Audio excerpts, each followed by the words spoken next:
बिस्मिल्लाहिर्रहमानिर्रहीम। अस्सलाम वालेकुम। मैं हूं अनवर ज़ेब और आप देख रहे हैं अनवर ज़ेब ऑफिशियल यूट्यूब चैनल।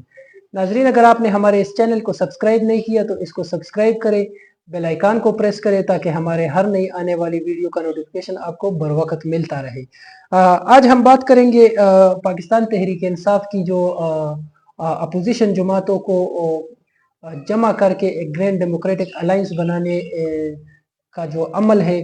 उसमें अभी तक कोई इत्तेफाक जो है ना वो नज़र नहीं आ रहा। हमने देखा कि काफ़ी अरसे से पाकिस्तान तहरीक इंसाफ की ये कोशिश रही है कि वो अपोजिशन जमातों को एक प्लेटफार्म पर जमा कर सके और फिर हुकूमत के ख़िलाफ़ उस प्लेटफार्म से एक एहतजाजी तहरीक जो है वो शुरू करे, लेकिन इसमें अभी तक पाकिस्तान तहरीक इंसाफ को कामयाबी नज़र नहीं आ रही।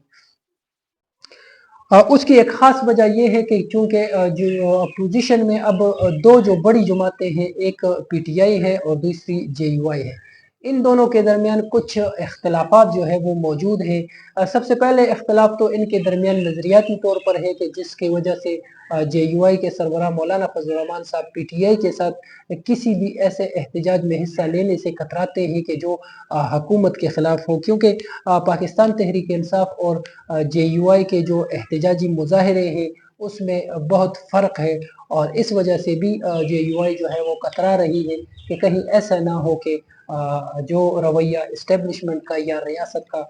पाकिस्तान तहरीक इंसाफ के ख़िलाफ़ है वही रहे या रवैया फिर जमीयत उलमा इस्लाम के ख़िलाफ़ भी हो जाए। तो इस वजह से भी मौलाना फजल रहमान साहब कदम जो है वो उठाने से पहले 100 दफ़ा सोचने को तरजीह देते हैं। उसके अलावा एक दूसरा और बड़ा जो इनके दरमियान इख्तिलाफ है वो ये है कि पाकिस्तान तहरीक इंसाफ और जेयूआई का जो पॉलिटिकल ग्राउंड है वो खैबर पख्तूनख्वा को समझा जाता है। अब खैबर पख्तूनख्वा में 8 फरवरी 2024 के नतीजे में जो हुकूमत कायम की गई है उस पर मौलाना फजल रहमान साहब का एतराज़ है। मौलाना फजल रहमान साहब उसको धांधली के ज़रिए कायम हुकूमत समझते हैं और खैबर पख्तूनख्वा के हल्काजात में जो है वो जो मौलाना फजल रहमान साहब का ये क्लेम है कि उनके जो उम्मीदवार हैं वो मुख्तलिफ हलकों से जीत चुके हैं, लेकिन इलेक्शन कमीशन के ज़रिए रिज़ल्ट जो है ना उसको तब्दील किया गया है, जिसकी वजह से पाकिस्तान तहरीक इंसाफ के उम्मीदवारों को जितवाया गया है। तो इस वजह से मौलाना फजल रहमान साहब और पीटीआई के दरमियान ये भी एक बड़ा इख्तिलाफ मौजूद है कि अगर धांधली के ख़िलाफ़ वो मरकज़ी हुकूमत के ख़िलाफ़ एहतजाज करने जाएंगे दोनों पार्टियां, तो फिर मौलाना फजल रहमान साहब का जो एहतजाज है वो तो खैबर पख्तूनख्वा की हुकूमत के ख़िलाफ़ है, यानी उनका जो पॉलिटिकल ग्राउंड है या जो उनकी जो पॉलिटिकल स्ट्रेंथ है वो तो खैबर पख्तूनख्वा से ताल्लुक़ रखती है और खैबर पख्तूनख्वा में उनके ख़िलाफ़ धांधली के मुर्तकिब तो पीटीआई वाले हुए हैं और पीटीआई ने खैबर पख्तूनख्वा में मौलाना फजल रहमान साहब की सीटें जो है वो हासिल की है या वो सीटें छीनी है। तो इस वजह से मौलाना फजल रहमान साहब और खैबर पाकिस्तान तहरीक इंसाफ में इख्तिलाफ जो है ना वो बरकरार है और उस इख्तिलाफ को अभी एक और तरीके से हल करने की कोशिश की जा रही है। वो क्या है वो भी हम आपको बताते हैं। खैबर पख्तूनख्वा में इन हाउस तब्दीली जो है ना वो लाई जा रही है, यानी अली अमीन गंडापुर जो कि डेरा इस्माइल खान की सियासत से ताल्लुक़ रखते हैं और डेरा इस्माइल खान की सियासत ही पाकिस्तान तहरीक इंसाफ और जेयूआई के दरमियान जो है ना वो राब्तों को बहाल नहीं होने दे रही और दोनों जमातों को नज़दीक नहीं आने दे रही। तो इस वजह से पाकिस्तान तहरीक इंसाफ की ये अब एक और हिकमत अमली है, एक और चाल है कि वो अली अमीन गंडापुर को जो है वो ओहदे से बरतरफ करे, ओहदे से मुस्तफ़ा करे और खैबर पख्तूनख्वा की वज़ारत आला के लिए किसी और उम्मीदवार को जो है वो नामज़द किया जाए ताकि मौलाना फजल रहमान साहब के जो तहफ़्फ़ुज़ात है या उनके जो एतराज़ात है उसको किसी हद तक कम किया जा सके, ताकि मरकज़ी हुकूमत के ख़िलाफ़ जो तहरीक चलानी है, जो ग्रैंड डेमोक्रेटिक अलायंस बनाना है, उसको मौलाना फजल रहमान की वजह से जो है ना वो तक़वीत मिले, ताकत मिले और उस तहरीक को आगे बढ़ाया जाए। लेकिन उसके लिए खैबर पख्तूनख्वा में अली अमीन गंडापुर को कुर्बानी का बकरा बनाया जा रहा है। अब खैबर पुख्तनख्वा के बाखबर ज़राए जो है ना वो इस हवाले से जब बात करते हैं तो वो ये कहते हैं कि खैबर पुख्तनख्वा में अली अमीन गंडापुर को वज़ारत आला के ओहदे से हटाना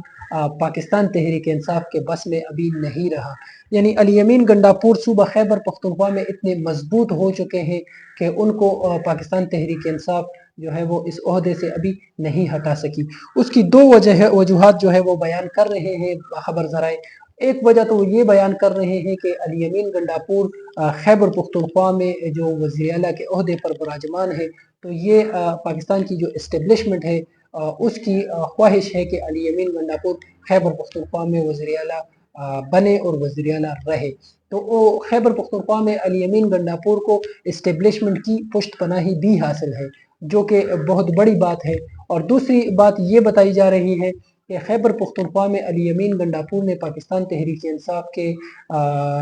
पार्टी का एक बहुत बड़ा ग्रुप जो है ना वो बनाया हुआ है। ये तो सबको पता है कि खैबर पुख्तनख्वा में पाकिस्तान तहरीक इंसाफ वो मुख्तलिफ दड़ों में तकसीम हो चुकी है, लेकिन अभी बताया जा रहा है कि सबसे मजबूत दड़ा जो है वो अली अमीन गंडापुर का समझा जा रहा है, और जिसमें पाकिस्तान तहरीक इंसाफ के MPs की तादाद भी 35 से लेकर 45 तक बताई जा रही है। तो अगर इन हालात में खैबर पुख्तनख्वा के वज़ीर आला अली अमीन गंडापुर से पाकिस्तान तहरीक इंसाफ जो है वो इस्तीफे की डिमांड करेगी, तो अली अमीन गंडापुर के पास दो ही रास्ते होंगे। पहला रास्ता तो ये है कि वो चुपचाप पार्टी डिसिप्लिन को फॉलो करते हुए इस्तीफा दे और